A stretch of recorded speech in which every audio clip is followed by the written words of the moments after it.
¿Cómo están? Pues como quedamos en el video anterior, en la presentación que hemos hecho de nuevo, pues el primer video que vamos a grabar, aunque parezca tal vez un poco escolar la cuestión del tema, pues es de primer orden y puede servir para ir mostrando las coordenadas por las cuales navega o se mueve el materialismo filosófico.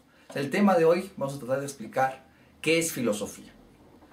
Hay varias concepciones naturalmente de la filosofía y vamos a empezar por la más común, que tiene una cuestión escolástica incluso, ha sido muy tradicional, de corte, decíamos, escolástico, que es aquella que suponía a la filosofía como ciencia racional, en las definiciones clásicas, o conocimiento racional de las causas últimas y de los principios primeros.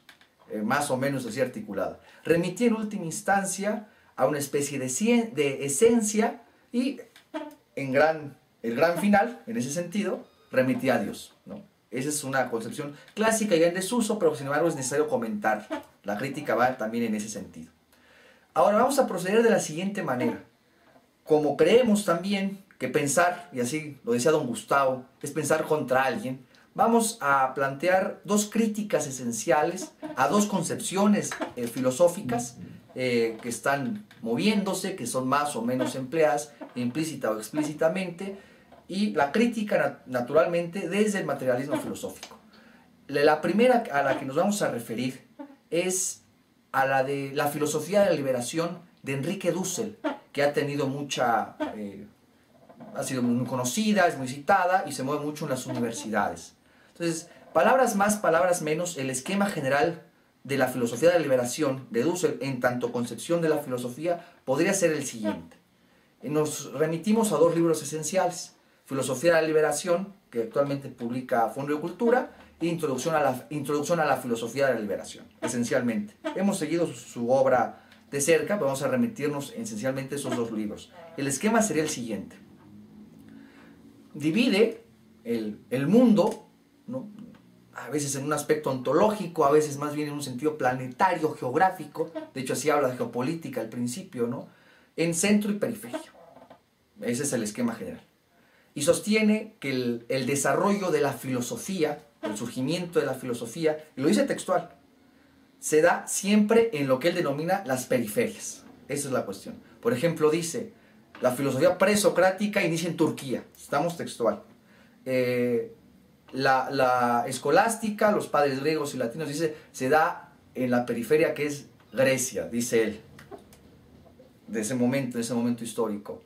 Y después dirá textual igualmente, de una pequeña ciudad de Königsberg, se pone en lo que eso es la periferia, remitiendo a Kant.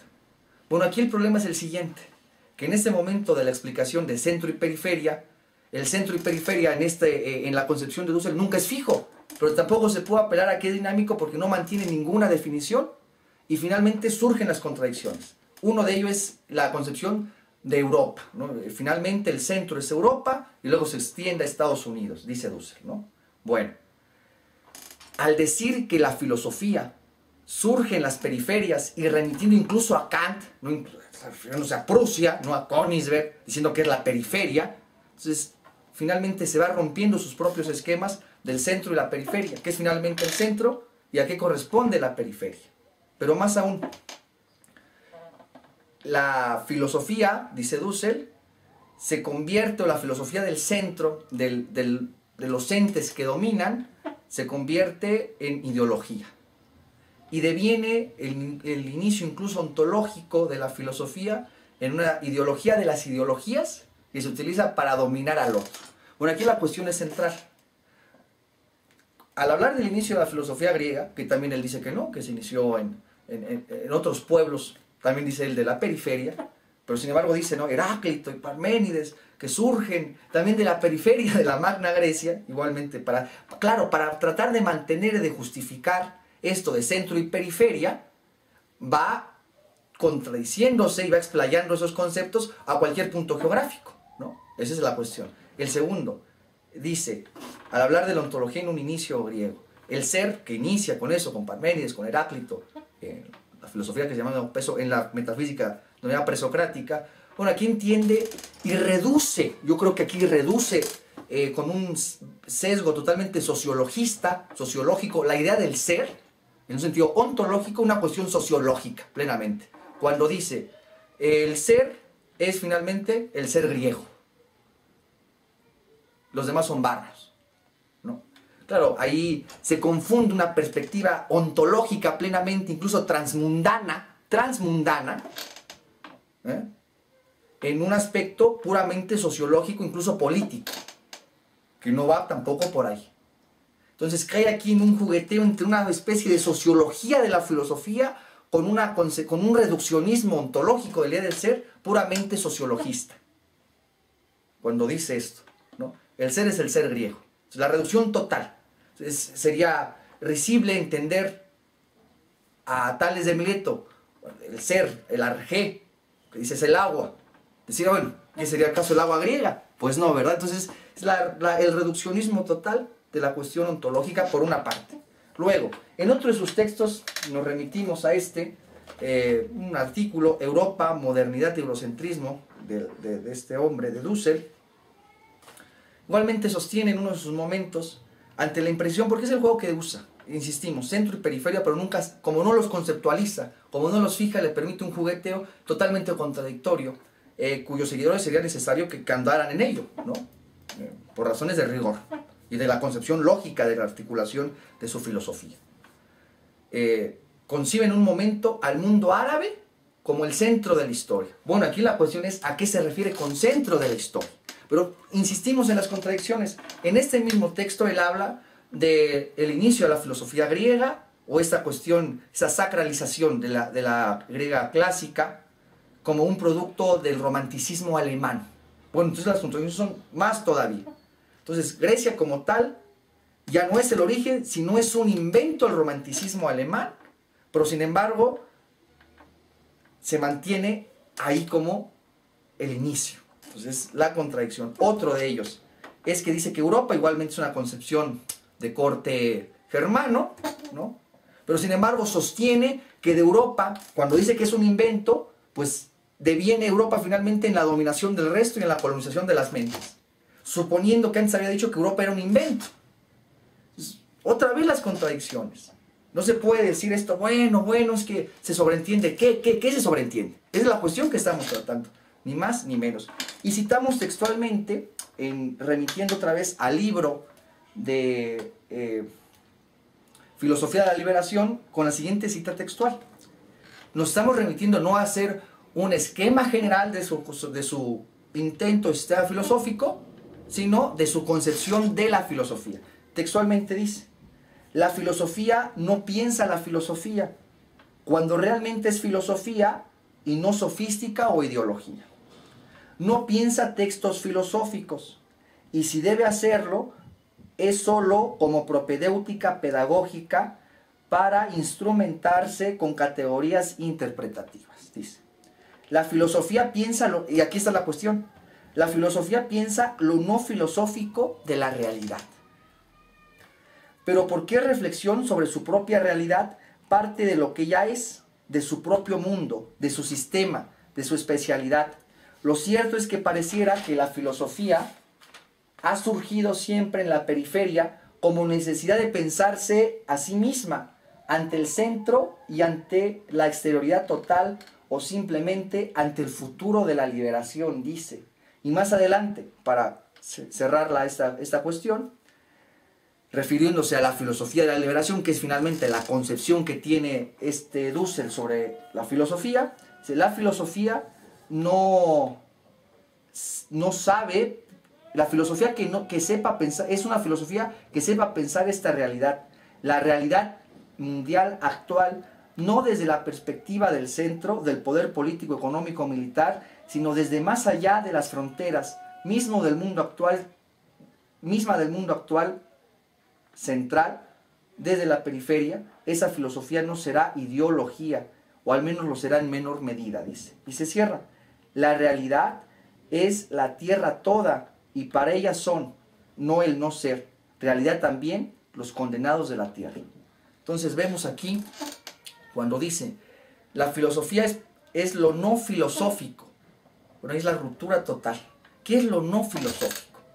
Rápidamente, sosteniendo parte del mundo, o la existencia de categorías científicas cerradas, que no clausuradas, cerradas en ciertas categorías, en determinadas categorías, pasa lo siguiente, que hay ideas que rompen esas categorías. Entonces, esa es la labor del encargo filosófico. Entonces, finalmente, ¿qué es lo no filosófico? ¿Qué es la no realidad? Ahora, reduce también, cosa que no es falsa, pero es reduccionismo, cae en el relativismo cultural, cuando dice, se piensa desde su especialidad, desde su espacialidad, desde su sistema, desde su concepción. Finalmente reducir a la filosofía a expresiones culturales de los dominados. Finalmente la única filosofía posible será la filosofía de los oprimidos, dice él. Bueno, entonces concluyendo, aspectos que encontramos contradictorios en esto: la divagación entre centro y periferia y las propias contradicciones. En aras de, insistimos, en aras de decir que la filosofía surge de la periferia, dice que Königsberg es la periferia y que ahí surge Kant. Pero sin embargo, Kant, Hegel y estas tradiciones son a la vez las ideologías dominantes. Entonces, es el centro y la periferia. Y aduce luego a una especie de desarrollo que comienza con una especie de liberación del espíritu, pero que termina en la opresión de los otros. Bueno, insistimos en esto porque es muy importante. También la concepción se refiere sobre todo a la filosofía moderna cartesiana, cuando habla de Descartes, el ego cogito, el yo pienso, él de manera arbitraria lo vuelve en un yo conquisto. Es puramente literario. Volver, insistimos, un reduccionismo sociologista ahí, y artificioso, que sirve a sus propios fines para tratar de construir su propia teoría, pero contradictoria. Equivaler al yo conquisto cartesiano, al ego cartesiano, al ego cogito, al yo conquisto. Puramente literario. Es imposible. Aunque evidentemente sea en el momento del desarrollo, del descubrimiento de América posteriormente y del surgimiento fuerte del capitalismo. Pero hay que mantener los planos en distinción. Por último, la concepción general que emana de toda esta situación es finalmente, y con esto cerramos, un jugueteo que vuelve al decir hay que romper con la filosofía que se ha vuelto patrimonio del Mediterráneo. Entonces, por una parte, insistimos, ese juego de indefinición puramente geográfica, sociologista, una concepción muy errada de la filosofía. No, la filosofía es pensar lo no filosófico. Bueno, en todo caso, lógicamente, eso no filosófico se vuelve filosófico cuando la filosofía actúa sobre ello. Entonces, ni siquiera en la sintaxis que decía Carnap resiste el análisis. Y por último, producto de la poca propiedad con que usa los conceptos, al hablar del mundo en este libro, concibe al mundo igual, y al mundo en un sentido muy reduccionista, al planeta Tierra, ¿no? Prácticamente se entiende como eso, pero no en un plano ontológico que trascienda eso. Por ejemplo, dice, el mundo es la totalidad de totalidades, un sistema de sistemas. Y eso es muy preocupante. Con la propiedad que usa totalidad y sistema por no definirlas, aunque las emplea, aunque, fíjense lo que vamos a hacer, somos muy justos, entonces no estamos aquí acusando de que su obra contenga esto, pero sí por la impropiedad con que usa los términos, se puede pensar eso. Un sistema de sistemas es una concepción típicamente monista del mundo. Finalmente es un sistema de sistemas, es un gran sistema en el que se articulan los demás. Por la impropiedad con que usa los términos, se entiende en el monismo, aunque más adelante, al hablar de la multiplicidad, de la infinitud, etc., se rompe esa concepción, pero ahí está el problema del uso de las categorías de manera no definida. Entonces, eso se puede entender como un sistema de sistemas. Es un gran sistema que articula a todos los demás de manera como de armonía preestablecida, que decía Leibniz. Es puramente metafísico, aunque eso lo sé en un párrafo y no en el resto de la obra, que lo matiza, pero bueno. Además, habría que agregar que en la perspectiva de Dussel, esta concepción vuelve incluso incomprensible la tradición filosófica o el desarrollo filosófico. Por ejemplo, a Spinoza dirá, ya de fuera totalmente, rompiendo totalmente, casi ya rayando en el psicoanálisis, que la sustancia de Spinoza, que implica, pese a lo que unos creen, la multiplicidad y la pluralidad, si es interpretado adecuadamente, pues dice Dussel que la sustancia Spinoza no es más que la sustancia principal o el ser del dominante. Eso, mantenernos incluso en esta concepción, vuelve imposible la comprensión o la interpretación de las distintas escuelas filosóficas, históricamente hablando. Eso por una parte. Ahora, para finalizar, en la concepción ontológica y para tratar de hacer esta crítica más profunda respecto a la concepción filosófica de Dussel, volvemos a marcar los puntos de inicio.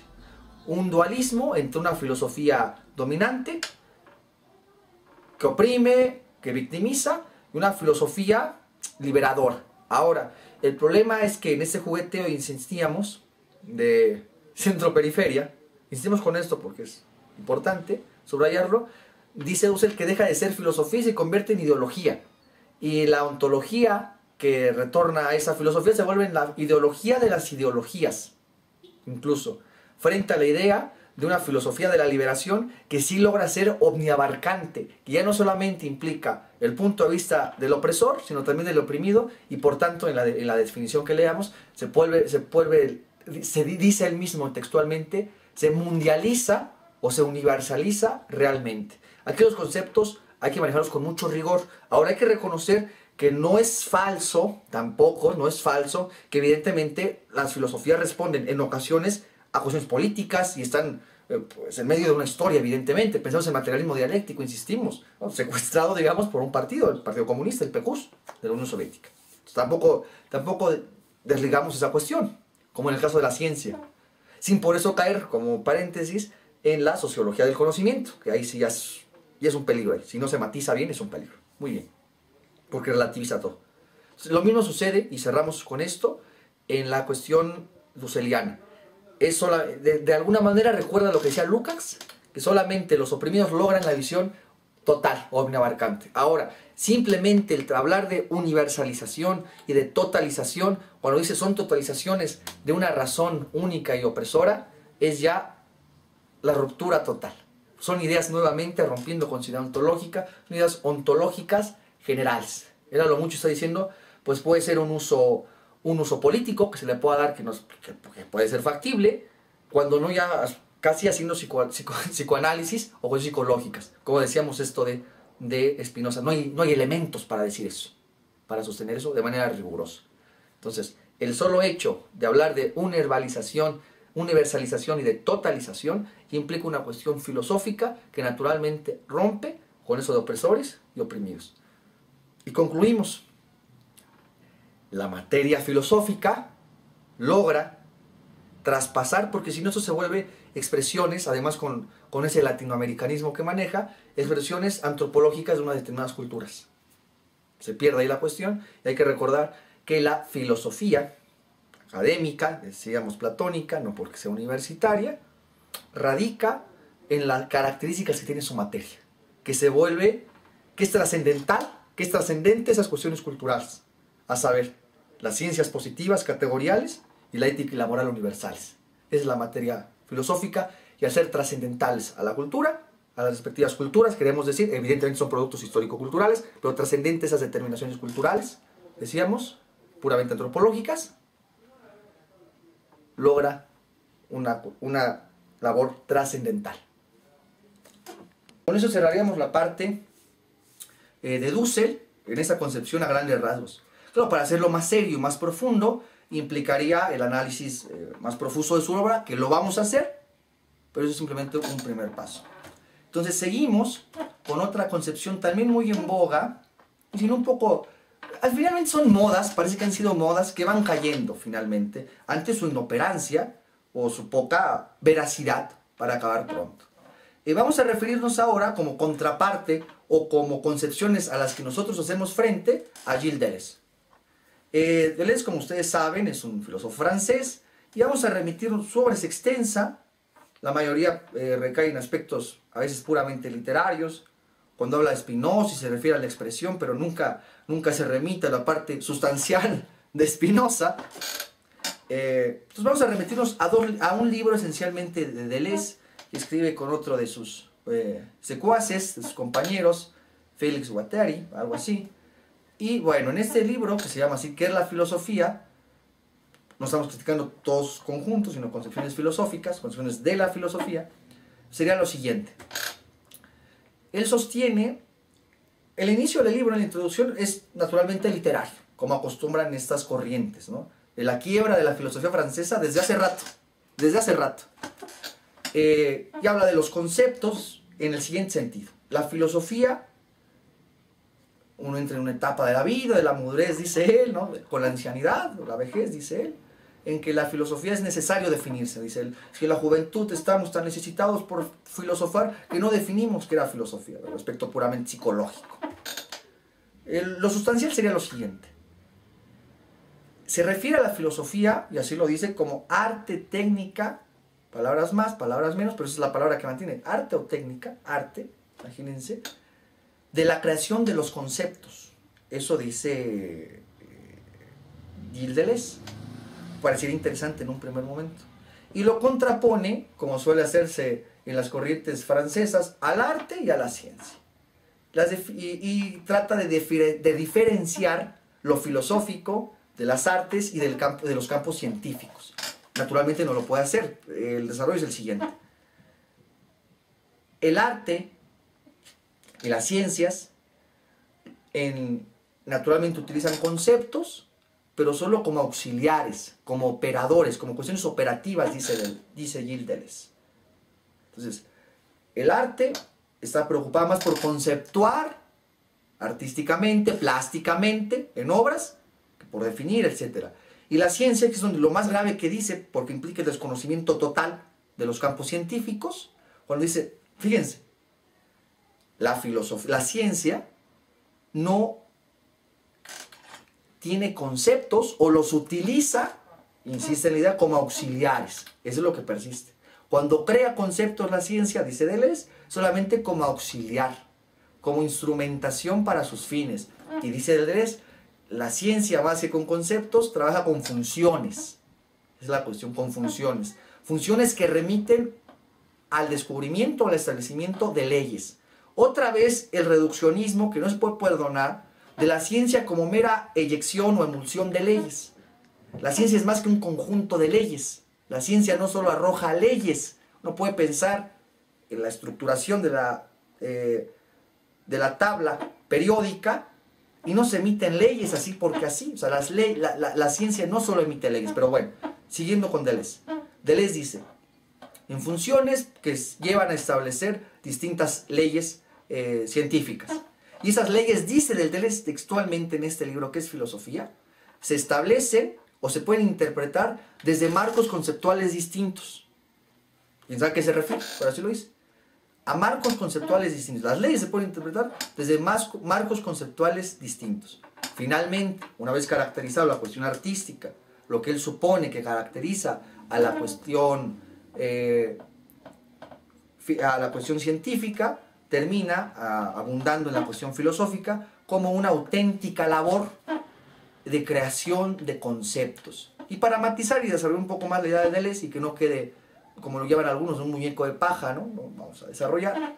Él dice que los conceptos tampoco se crean de la nada, no son gratuitos, no se salen del espíritu embellecido, sino que hay una especie, según él, de dialéctica, ese término que nunca precisan pero que tanto usan muchos filósofos impropiamente, entre un realismo y un idealismo, que finalmente los conceptos se dan, dice textual, es una expresión de Deleuze, en un espacio de inmanencia de conceptos en distintos planos. Entonces plano juega aquí con el francés, como plano, una especie de camino a seguir, y como desde la perspectiva que se puede tomar un concepto. Finalmente habría que decir que es concepto en la perspectiva de Deleuze para avanzar en el análisis crítico. Bueno, dice, los conceptos no son únicamente una aprehensión misma de la realidad, ni una posición un poco aristotélica, digamos, ni una concepción, una recepción subjetiva, ¿no? Trascendental, digamos, sino que se mueven justamente en esos planos. Y aquí vienen sus caracterizaciones de los conceptos. Dice, los conceptos no son universales, como se entendió mucho tiempo en la filosofía escolástica, dice Deleuze, sino son singulares, dice. Es la concepción del Deleuze. No denotan un conjunto de realidades bajo ciertos signos, ¿no? Sino son singulares, porque a su vez se relacionan con otros conceptos. Dice Deleuze, los conceptos no son simples, sino conceptos, sino complejos. Entonces dice él, también no hay conceptos únicos en ese sentido, sino que se entrelazan. Un concepto presupone otro concepto, lo cual es una postura infantil plenamente, ¿no? Evidentemente un concepto presupone otro conjunto de conceptos, un conjunto de categorías, etc.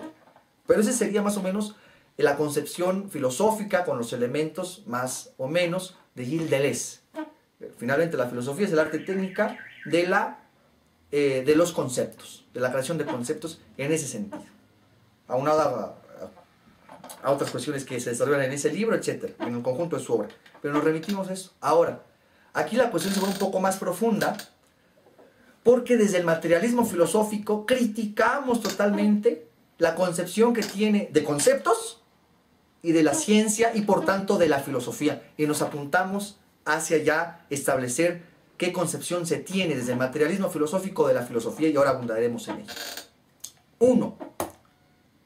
La ciencia, decir que la ciencia, textual lo dice, no crea conceptos o que lo usa como auxiliares, es la representación, la demostración del desconocimiento total del campo científico.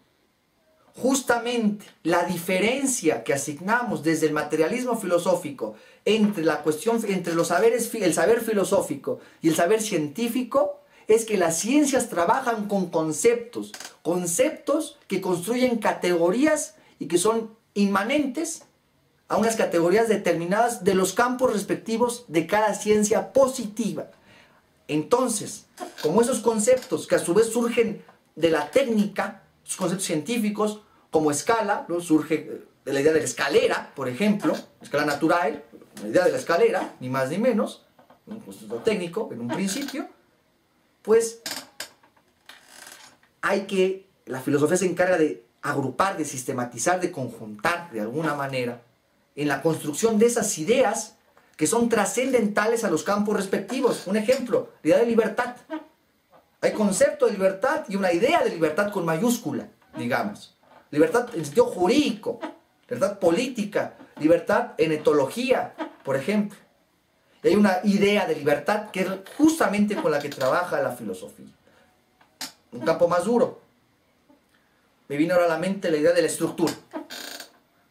Como concepto y como idea. Estructura atómica, estructura matemática, estructura biológica. Pues un esqueleto.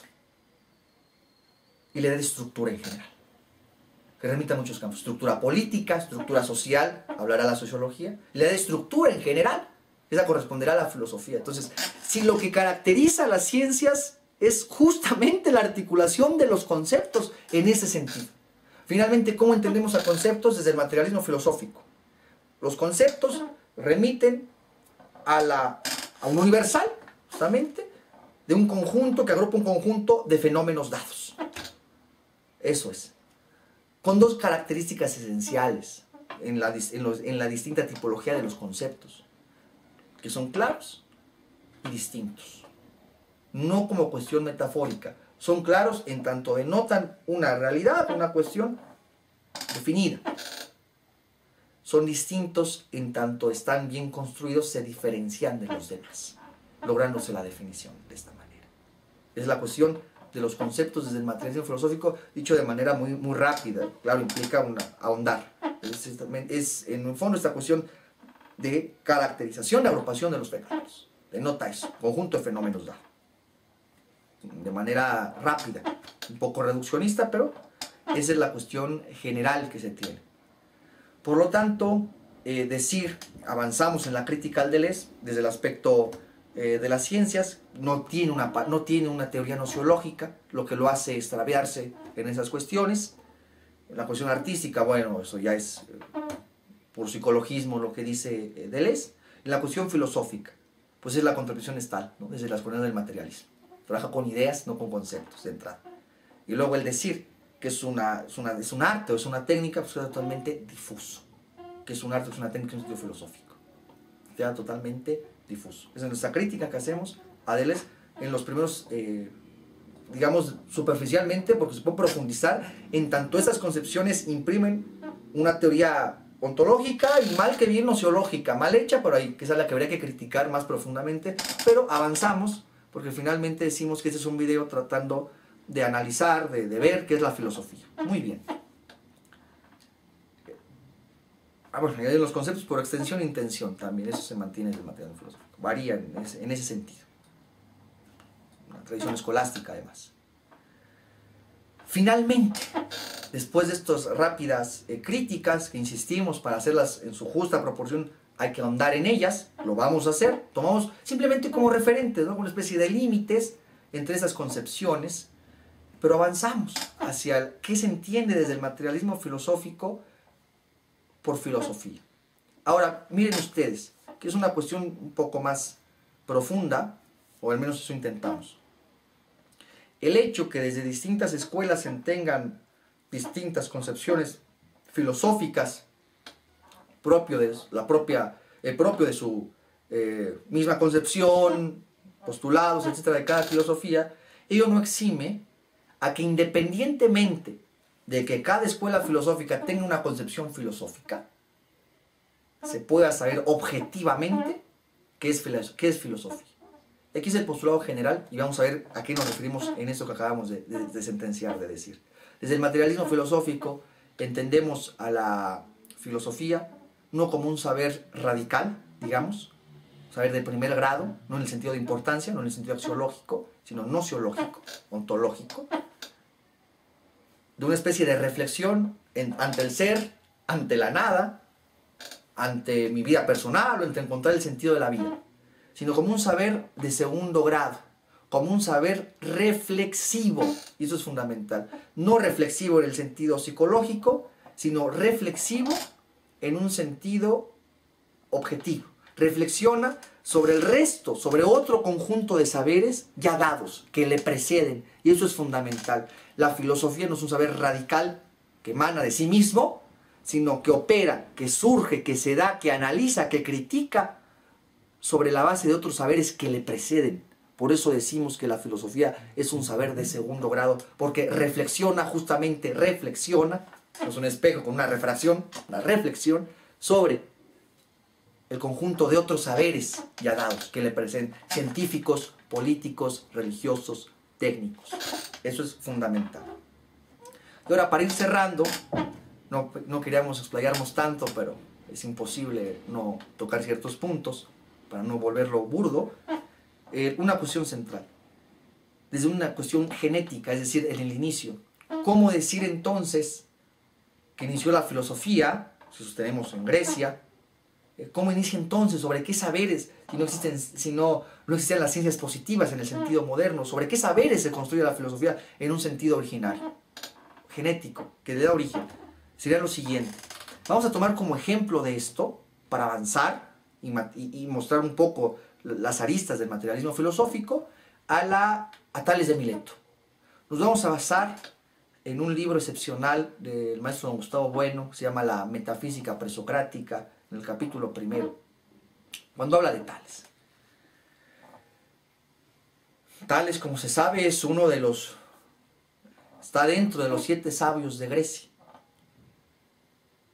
Podríamos decir lo siguiente para ir concatenando las situaciones, las ideas.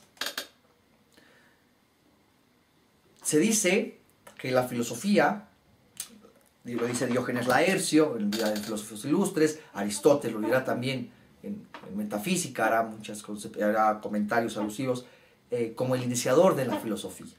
Ahora, ¿en qué sentido se puede decir que Tales de Mileto origina o da origen a la filosofía? Bueno, ¿y sobre qué saberes reflexiona? Y eso es fundamental. Pues sobre los saberes de los técnicos, de los artesanos, los saberes religiosos, sobre los saberes míticos, sobre Hesiodo, sobre Orfeo. sobre ese conjunto de saberes, el de los teólogos y el de los poetas griegos, el de los trágicos griegos, por ejemplo. ¿Y en qué construye, y en qué se basa, cómo construye esta cuestión filosófica? Sostenemos que sobre esos saberes que le preceden, saberes al final de cuentas, es sobre los que reflexiona filosóficamente. Se ha dicho, por ejemplo, y lo dice Lévi-Brill en su libro El pensamiento prelógico, y aquí es un gran error, que el racionalismo, ¿no?, lo dividen en dos, el pensamiento racional y el pensamiento mitológico.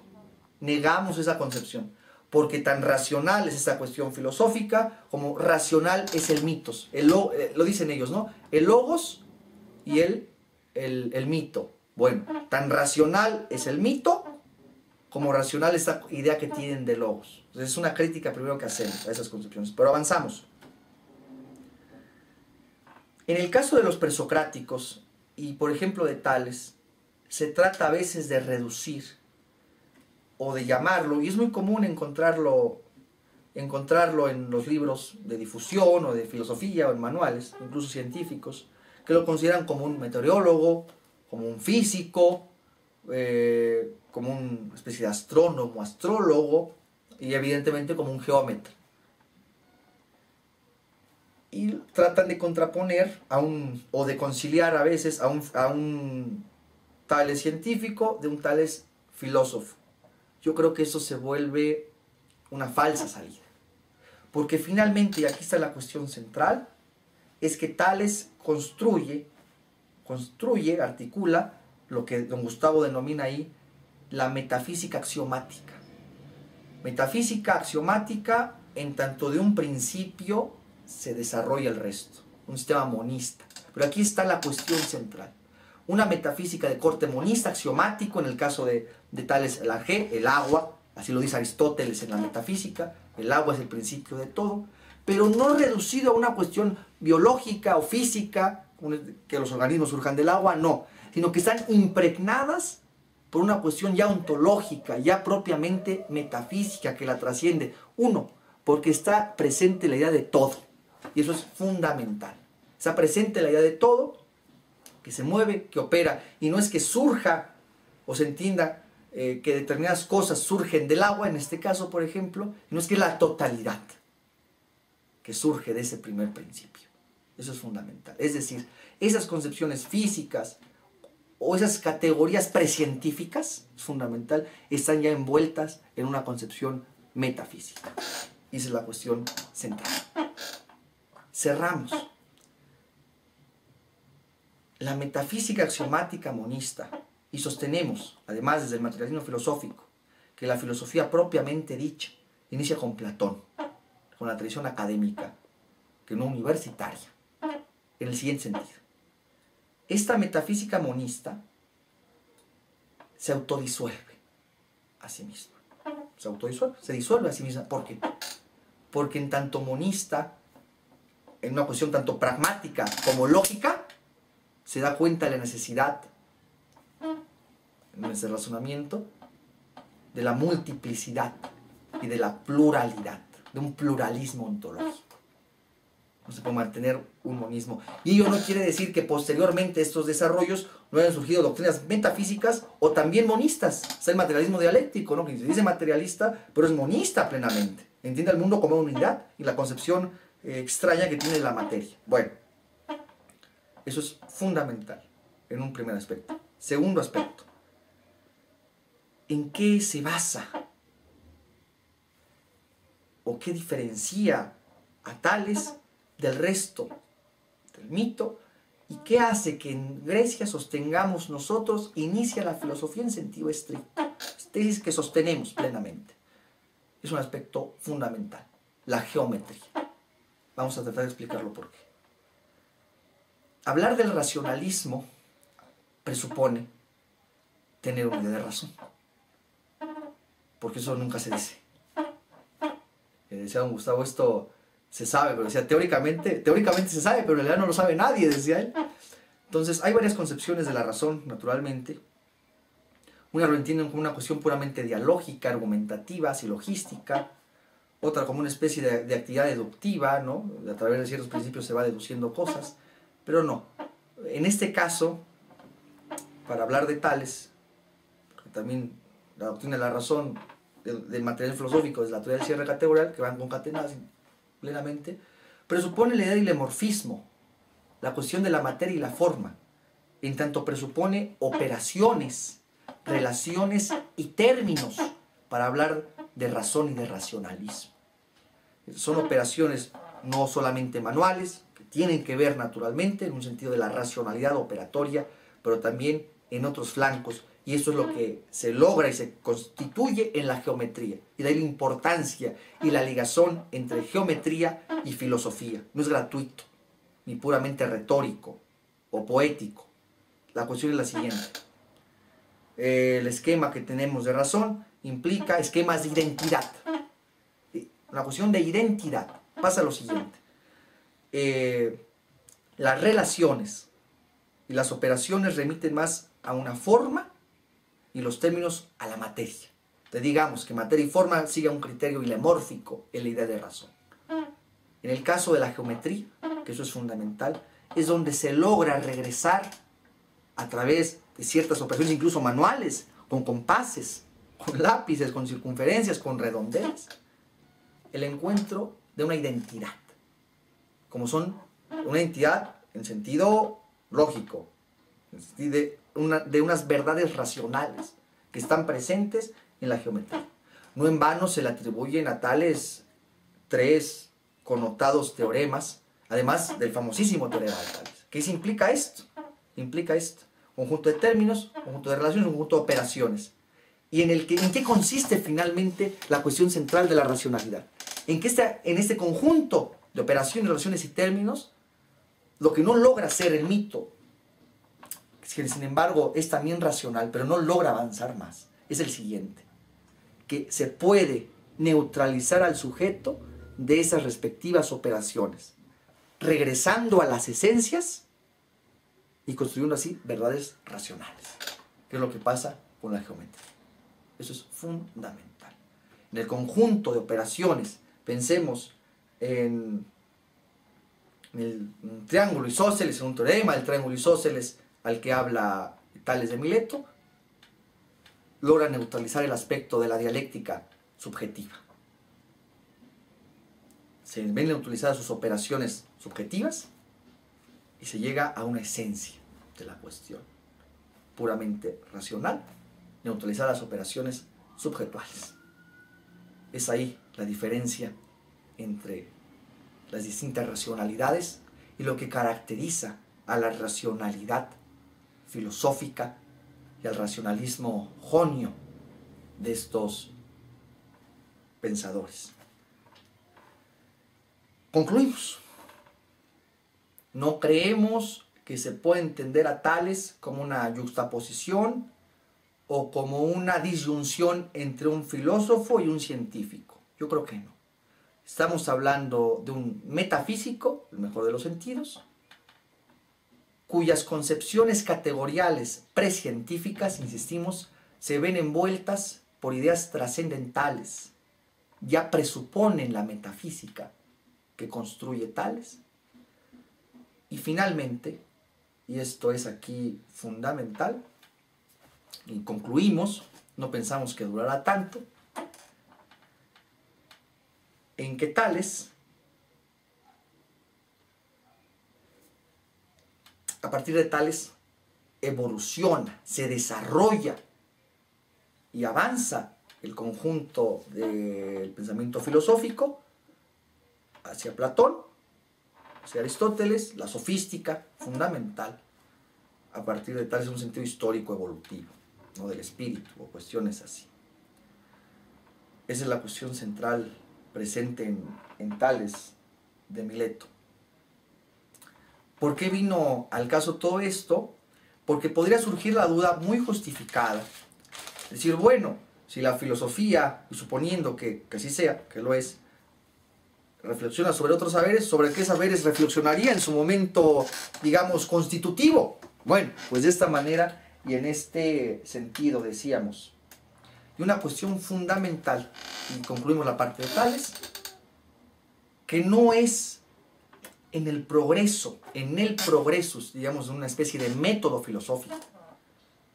No es en el progreso a través de sus concepciones físicas, geométricas, que son geómetras naturalmente, en el progreso de esas concepciones en donde se llega a la abstracción del ser o del arjé o a sus ideas metafísicas, incluso del todo, sino es en el regresus, y esto es fundamental, no es en el progreso sobre esos concepciones o conceptos o esas categorías determinadas, prescientíficas, eso debe de quedar claro, sino en el regresus, en la trituración, digámoslo así, de estas categorías prescientíficas en que se constituyen las ideas trascendentales y metafísicas de Tales de Mileto. Esa es la cuestión central en la filosofía griega. Bueno, ¿qué para decir por necesidad? Y no lo dijimos hace un momento, a Tales se le atribuyen, aparte del célebre teorema que lleva su connotado nombre, el teorema, el diámetro divide al círculo en dos partes iguales, fundamental, los ángulos de dos triángulos isósceles son iguales, y por último, los ángulos opuestos por el vértice son también iguales. Esta presenta además la idea de proporción fundamental en el desarrollo de la racionalidad, y por eso la ligación entre geometría y filosofía, que no es gratuita, como habrán podido ver, se basa en la idea de racionalismo. Ese es nuestro racionalismo, Juan. Por eso sostenemos que la filosofía inicia en Grecia, y yo no exime que haya habido concepciones del mundo, mapas del mundo, en India, en China, o en lo que justamente Dussel intenta convertir en el surgimiento de manera ideológica de la filosofía. Nos dirán, es que los egipcios ya tenían geometría, o los mayas, alto, alto. Sí, claro, eran agrimensores, sabían que atando nudos, ¿no?, tenían las dimensiones, pero no lograron el grado de abstracción, ni hicieron teoremas de la manera en que están expuestos. Entonces, Euclides Maya, por ejemplo, no porque sean inferiores de ninguna manera, porque el desarrollo histórico fue así. Cuando uno ve los teoremas de Euclides, los elementos de Euclides, el racionalismo es otro. Y eso implica, y eso sustenta nuestra tesis del inicio griego de la filosofía, por una cuestión de la vía de la geometría. Para justificar nuestra tesis también materialista sobre que la filosofía es la reflexión sobre otros saberes, está allí, y de manera temprana, por ejemplo, y de manera mucho más visible, los tratados de lógica y el organón de Aristóteles.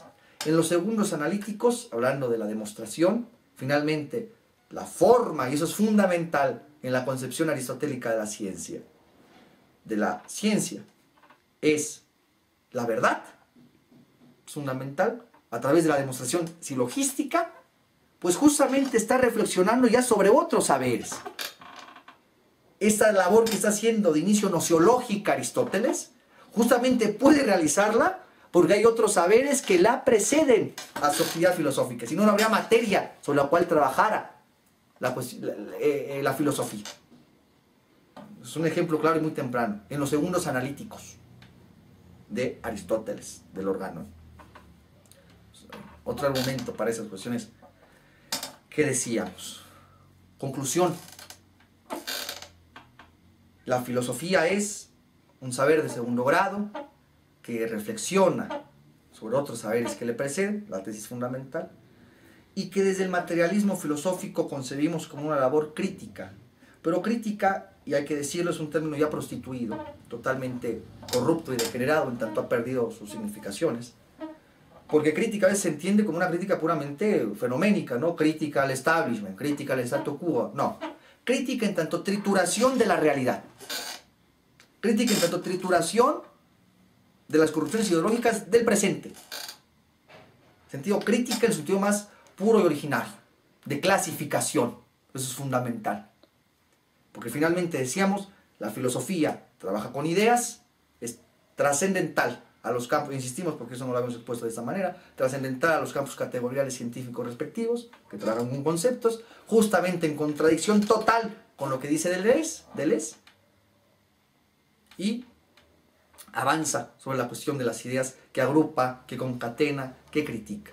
Y como último ejemplo, bueno, y si la filosofía es crítica en ese sentido, ya no puramente fenoménico, sociológico, político, que lo tiene que hacer, y una trituración misma de la realidad, ¿qué crítica o en qué condiciones está? Y con eso concluimos.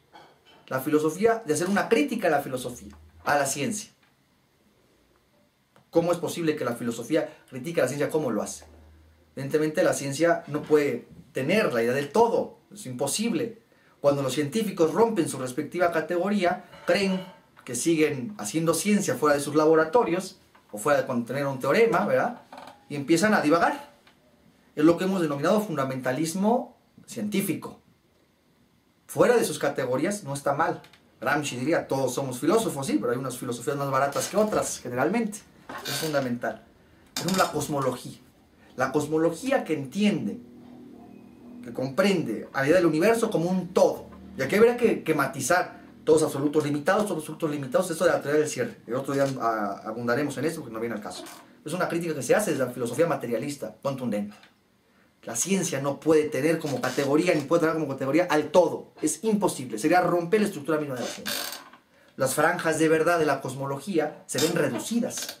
Es una crítica que se hace desde el materialismo filosófico. Recordar que la teoría del Big Bang es un sacerdote católico, su presidente es un sacerdote católico, que es la metría. Es fundamental. Es decir, el Big Bang con la idea del creacionismo van de la mano. Lo festejaron mucho. Eso hay que recordar. También para que no se crea que el materialismo filosófico opera sobre una especie de positivismo, de ninguna manera. O de neopositivismo ahí, no, de ninguna manera. Es en ese sentido en que sostenemos la concepción filosófica del materialismo filosófico y decimos lo demás. Aunque no compartamos las concepciones de Dussel, de Deleuze y de tantos otros, finalmente lo que están haciendo ellos es reflexionar sobre otros saberes dados, aunque no lo entiendan así. Es una cuestión fundamental, concluyente. La filosofía reflexiona sobre otros saberes, aunque no la conciban así el resto de las escuelas. Eso es fundamental. Sobre el tema, y vienen ya las recomendaciones, pues este libro de don Gustavo, que es Filosofía, es un opúsculo extraordinario, lo pueden encontrar en internet, ponen así, Lugar de la filosofía y la educación, papel de la filosofía en el conjunto del saber, constituido por el saber político, el saber científico y religioso de nuestra época. Es un conjunto de conferencias que viene a agregar, que viene a reafirmar en realidad otro libro de don Gustavo que publicó a principios de los años 70, el papel de la filosofía en el conjunto del saber, también igualmente en línea en la página de la Fundación Gustavo Bueno. Con esto concluimos y simplemente decir que la filosofía surgió siempre ligada a la ciudad, en un sentido de la tradición del término, ligada al Estado político. Y hay que tener cuidado de a quién dejamos, en manos de quién dejamos la educación filosófica de la nación. Muy importante. Y concluir que la filosofía, reafirmamos, no es poesía, no es subjetivismo, no es psicología, no es literatura, en el sentido artístico. Porque ha sido una tendencia terrible. Entre más incomprensible sea, más filosófico es. Entre más enredado escrito esté, más filosófico es. Vamos totalmente contra esa concepción. Porque ni es reflexión psicológica, ni mucho menos poesía. El que escribe poesía es poeta, pero no filósofo. Y no académico. Y académico, decimos, no es universitario, es una tradición platónica.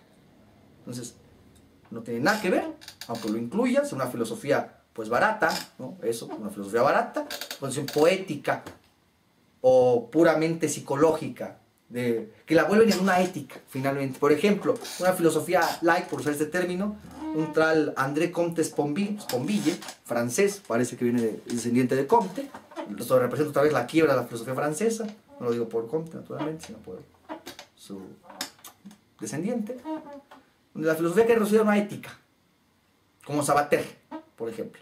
Una ética. La filosofía sirve para guiar la vida, para darle sentido a la vida, para obrar bien. No. Lo puede hacer, claro que lo puede hacer, es labor filosófica, pero no queda reducido a eso. Es fundamental. Bueno, pues eso es todo lo que queríamos decirles. Nos vemos en nuestra próxima entrega.